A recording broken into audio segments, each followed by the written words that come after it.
এটা আসলে অনেক কিছু শিখছি। এটা আসলে আপনি যদি নিজে না জানেন, আপনি কখনো গেছেন? তাহলে আপনি কি শিখছেন?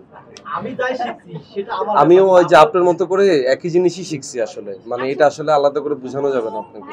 ওইখানে যাইতে হবে, ওইখানে গিয়ে আত্মস্থ করতে হবে, নিজের মনের মধ্যে ধারণ করতে হবে, তারপর আপনি বুঝতে পারবেন যে আপনি কি শিখছেন। কিন্তু আমার সবচেয়ে আপনি যেটা বলছেন, আমার সবচেয়ে প্রিয় জিনিস হচ্ছে এখানে যেটা শিখছি সেটা হচ্ছে খেদমত। ওই জিনিসটা আমার খুব পছন্দ।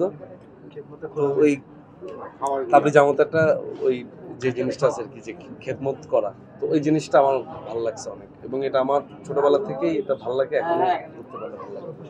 ওইখানে আসলে সেলিব্রিটি বলে আমাকে আলাদাভাবে রাখার কোনো কারণই নেই। ওইখানে আমরা সবাই এক। সবার প্রতি আহ্বান জানাবো পাশে দাঁড়াইতে। সবাই সবার জায়গা থেকে সামর্থ্য অনুযায়ী আপনারা পাশে দাঁড়াবেন। এটা যদি একটু ক্লিয়ার করে বলতেন যে উত্তরবঙ্গে বন্যা পরিস্থিতি ক্লিয়ার করে যদি বলতেন। বন্যা পরিস্থিতির আগে আমরা নোয়াখালীতেও দেখছি, ফেনীতেও দেখছিলাম। সেখানে আমার ফাউন্ডেশন, ডাকবাক্স ফাউন্ডেশন, তারা কাজ করছে।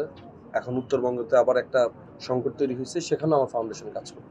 এবং আমি মনে করি যাদের আমার মতো যাদের ফাউন্ডেশন নাই, তারাও নিজের উদ্যোগে কাজ করতে পারে।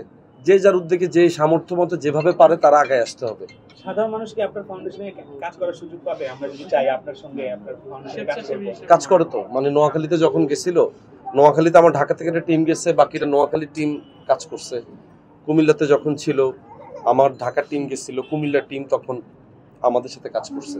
এখন যদি আমরা উত্তরবঙ্গতে যাই, তখন আমার ঢাকা টিম যাবে, তখন উত্তরবঙ্গ থেকেও মানুষজন আমাদের সাথে তখন একাত্মতা প্রকাশ করে, এবং আলহামদুলিল্লাহ এখন পর্যন্ত সবাই সেভাবে করে আসছে, এবং যার কারণে আমার ডাকবাক্স ফাউন্ডেশন আজকে এতদূর পর্যন্ত আসছে। একটা পট পরিবর্তনের পরে তো আসলে যে কোনো জিনিস আসলে একটু শুরু হইতে একটু সময় নেয়, তো হয়তো বা সেই সময়টাই দিচ্ছে, সবকিছু আবার বোঝাচ্ছে নতুন করে, হয়তো সে কারণে একটু আপনার কাছে মনে হচ্ছে যে কোনো কিছু হচ্ছে না। কাজ তো হচ্ছে, কাজের মধ্যে সেটা কেন তারা কেন দূর আছে এটা আমি জানি না, এটা তাদের ব্যাপার। তারা কেন গা ঢাকা দিয়েছে এটা তারা বলতে পারবে, আমি তো বলতে পারতেছি না কেন।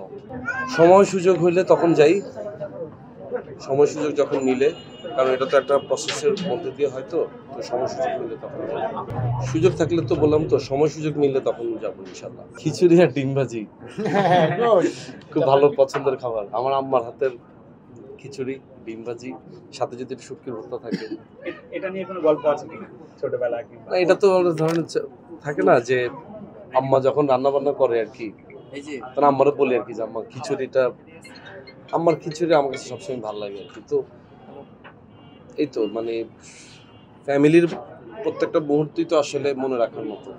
ও রান্নাবান্না কিছু এক্সপেরিমেন্ট করে, মানে ভিন্ন ধর্মী কিছু খাবার বানায়, ওগুলো ভালো লাগে।